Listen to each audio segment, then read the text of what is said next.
Welcome back to my channel, everybody. Today's a little bit different.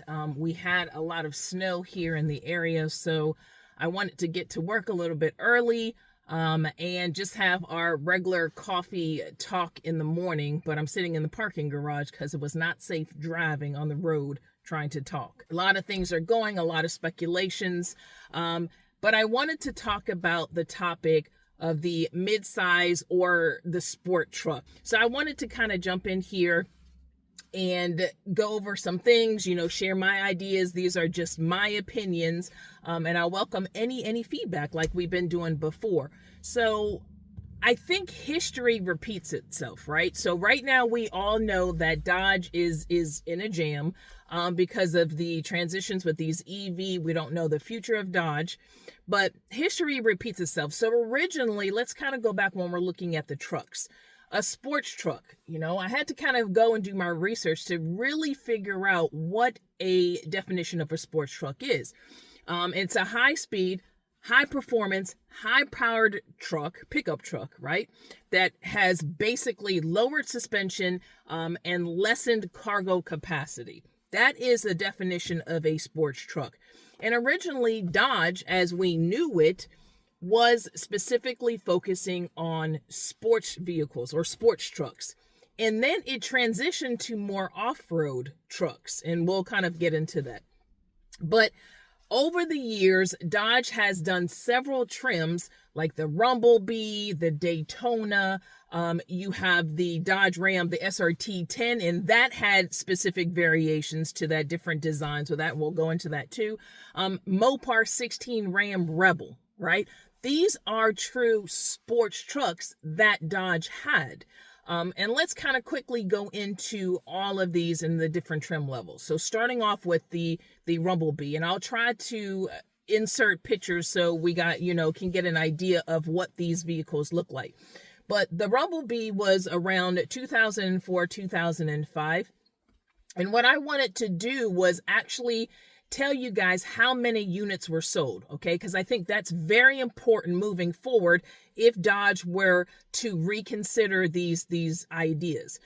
Because right now, Dodge needs to, again, like I said in previous videos, needs to nail it with the price and also needs to nail it with whatever they're going to bring because they need to get out of the jam that they're in. So when we're talking about the Rumblebee, the units from 2004, 2005, in 2004, it sold over 4,600. 2005, it sold over 46, I think 13-ish, somewhere like that. And it is, like I said, these are variations of the Ram 1500. So this was Ram 1500 SLT. You can get it in two things. Either you can get it in a regular cab, I think 4x2, and I'm probably saying that wrong because I don't have a truck, but 4x2, 4x4. And it had a 5.7, of course, the 5.7 Magnum V8 in it. And this truck could deliver around 345 horsepower, 375 pound-foot of torque.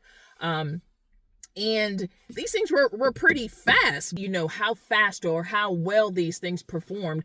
0 to 60 was around 7 seconds. Now, I know everybody's like, what the hell, 7 seconds? But for a truck, that is not bad, right? I think the quarter of a mile, they said it was around 15.9 seconds. Again, that is fantastic in my eye for a sports pickup truck.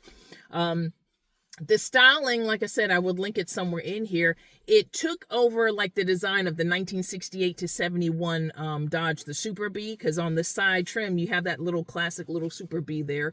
You can get it in either black or that solar yellow. So that was the thing. And it also had that lowering body, that kit style. So that was the Rumblebee. Interestingly, not only was it designed to be a fast, high performance, but when you're looking at the towing capacity, it was towing around 8,500 pounds. So that's still fantastic for a truck, right? By far, I think has to be my favorite when I was looking it up. And a lot of times I think when you're looking at these things too, I don't know if that was safe, but when we're talking about that 2004, 2006, that Dodge Ram SRT10, where it had that standard Chrysler 8.3 liter Viper V10 in it, I don't know if a pickup truck should have that kind of power in there, because I just don't know if that's safe or not. But that sounds fantastic. If you're talking about aggression right there, when you hear somebody talking about, hey, I got a truck that has a V10, a Viper V10 in it, I'm just saying. But this trim, you can get it in the regular cab, and you can also get it in the quad, the 6.3 bed, right? And they did have specific specifications for each, and we'll go into that. So delivered 500 horsepower, 525 pound-foot of torque. The regular cab, when you're looking at the regular cab, the smaller cab, 0 to 60 in 4.9 seconds. And I think the quarter of a mile did about, I'm looking at people looking at me, 13.9 seconds. So that was for the regular cab. Now the quad cab, it is 500 pounds more than the regular cab. So it was a little bit, when it's 0 to 60, it was 5.3 seconds. So when we're talking about the quad cab, the 0 to 60 was around 5.3 seconds, a little bit slower than the regular cab at 4.3 or 4.9, I'm sorry. And the quarter mile was documented still around the same time frame. It was 13.7 seconds. So I think overall, fantastic. So they came out with limited editions to this truck overall. And the first one, and I had to, kind of write these down because there's no way in hell I can remember all of this. But the first one was a 2004 Viper Club of America edition, where they only produced 52, and I think they accounted for 50. I don't know where the other two when I was looking it up. But that had the blue and white stripes, blue overall, white stripes, almost looked like a Mustang kind of, when you're looking at the design. And it had the former CEO of Chrysler, Wolfgang Bernard, actually signed that. So that was a limited edition. I thought that truck actually pretty sexy, because I like stripes. The second one was 2005, and that was the Yellow Fever, and they only made 497 units of that car. And it was in that classic, that solar yellow. Third one they made, 2005, commemorative edition, was 201 units, and that was the ultimate, the white truck with the blue stripes. I really didn't like that design too much. And then the 2006, the Night Runner, 370 units. It was all black. Again, I love a black vehicle, so I think that one was pretty sexy. So that right there, I think was a very powerful sports vehicle, and I think a lot of people like that. I looked at multiple channels with a lot of comments on saying that they need to bring this truck back. The other trucks, they had the Daytona trim, and that one came out in 2005, and I think that sold over 8,600 units. Again, you can get it regular, you can get it in quad, 4x2, 4x4. And again, based on the, regular or quad, you have your 0 to 60s a little bit different. The styling feature was classic to the 1969 Dodge Daytona. And again, hopefully I'll show you some pictures here, but again, had the 5.7 V8 in there, and the towing package allowed you to tow 9,300 pounds. So that's pretty good for a sports truck, right? 0 to 60 was 6.8 seconds. So in my opinion, that is fantastic. And the last one, when I kind of get into it, was the Mopar 16 Ram Rebel. 500 units of that one. That was like the limited edition, because Dodge will come out with, limited editions every year. That was a limited edition for 2016. You either can get it in flame red or you can get it in black. 5.7 V8 liter, again, 395 horsepower. You have 410, I believe, foot-pound of torque. 0 to 60 was 7 seconds. And the quarter mile, I think, was a little over 15.5 seconds. So in saying that, so here is my discussion. Do you feel, and I'm not saying that it's not, a great idea to bring a sports vehicle back, but is it the correct time for Dodge? So in looking at my previous videos, I'm all about trying to sit here and, my opinion is centered around, Dodge really has to, again, nail it with the price, and Dodge has to really nail it with whatever they're bringing out, because these EVs, I think, have destroyed Dodge's legacy. That's just my opinion. So whatever vehicle they bring, it has to be marketable. It has to be at a good price. And Dodge does not have a great history when it comes to pricing their vehicles. That is the huge issue.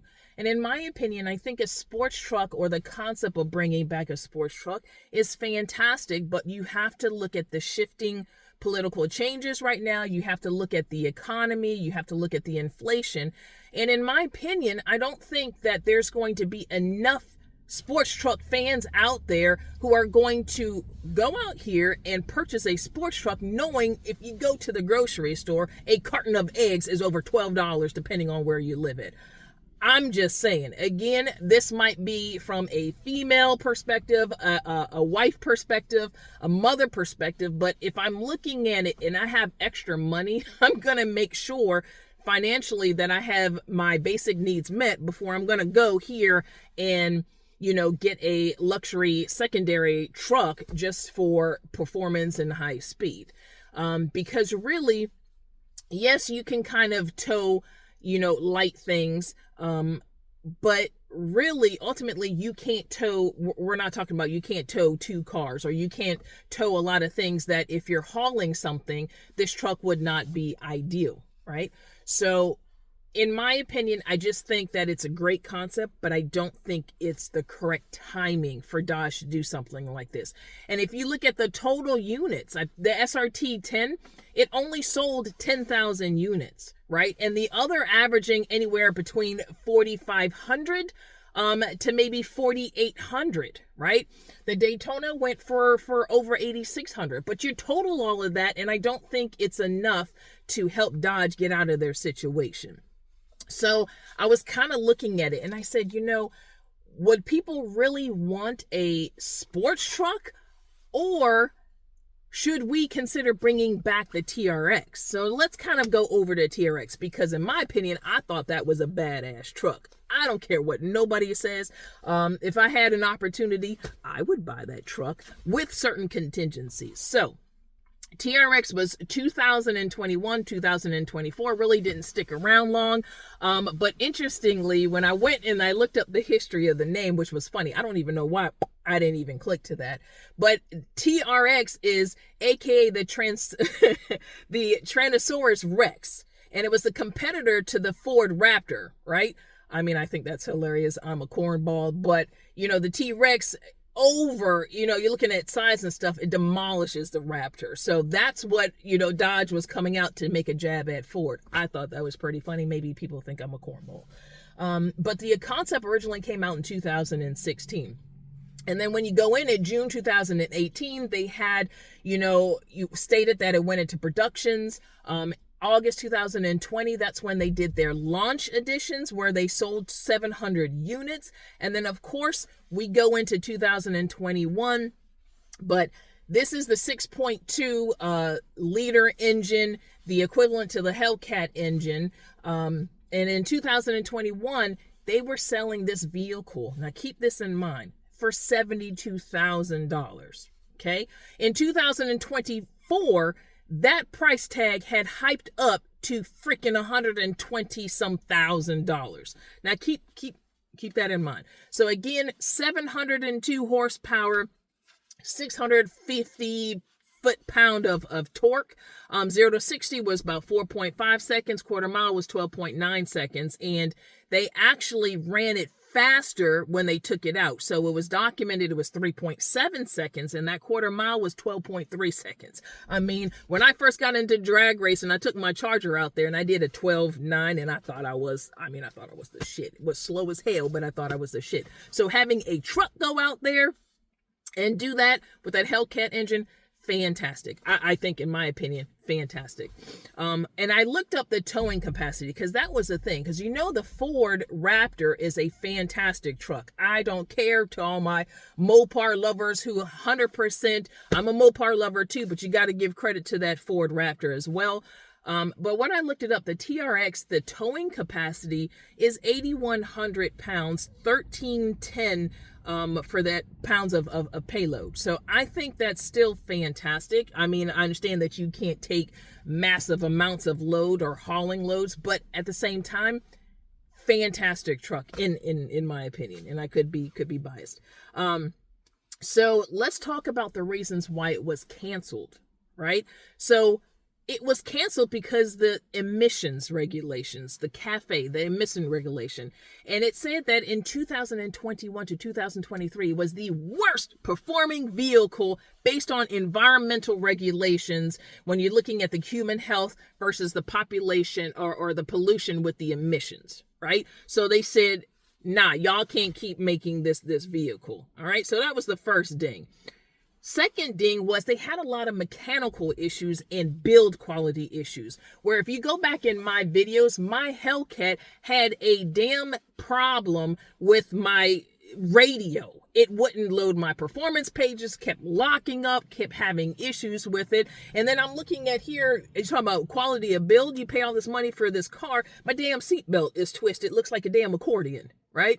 And I can't fix it. So there's a lot of things mechanically or build wise that was all messed up in the TRX. And hint, you look at your Hellcat too, you still have build quality issues for the last call vehicles. I think when I was reading too, they were saying that the interior, the colors weren't matching. So for the price point you were paying versus the quality, that's why people were having complaints. And they also were having complaints about mechanical things. They were saying the oil leaks, the bolts were missing, clamps were missing, the suspension things, you take it out and then, the wear and tear. So all of those things, they were having an issue. So my thing is, if Dodge was going to reconsider coming out with a sports truck versus a off-road truck, what would be, in my opinion, a healthy blend, right? There's a lot of people that don't want to have a sports truck just for drag racing. And then on the other things, there's not a lot of people based on where you're living that want to go mud diving and run up mountains and stuff. So I was looking at it from also a practicality standpoint. I daily drive my Hellcat, haven't had any issues. I mean, you got to be careful with stuff like this with inclement weather. But I feel if Dodge would sit here and bring back that TRX, because you remember the emissions regulations and all that stuff is shifting based on the political viewpoints now, right? If they bring that back and they really focus on fixing up those mechanical and those quality build issues, I think that would be a badass truck to come back. That's just my opinion, and that's just like every Mopar person. A true Mopar person loves their vehicle. You buy these vehicles because of that V8 engine. You buy these vehicles because of that aggressive sounds, right? And I think if they were to bring back the TRX, and here's the second thing, 2021, it sold for $74,000. Don't hike that damn truck up higher than the MSRP and put it for what it's actually priced at. I think that this could help Dodge, especially get out of the hole when it comes to a daggone truck. But that's my opinion. Let me know what you feel. But I really feel like if Dodge were to kind of look at trucks, look at sports trucks, TRX trucks, all these trucks, they really have to nail it, because again, you have to sell and captivate your current audience. And right now, we don't know the future of political viewpoints. We don't know the future of Dodge. At the end of the day, like I said, you're paying $12 for eggs. Are you really going to go out here and decide to buy a SRT Viper truck to sit in your garage and take it out maybe once in a while? Let me know, and I will talk to y'all later. Peace. It's the Majestic.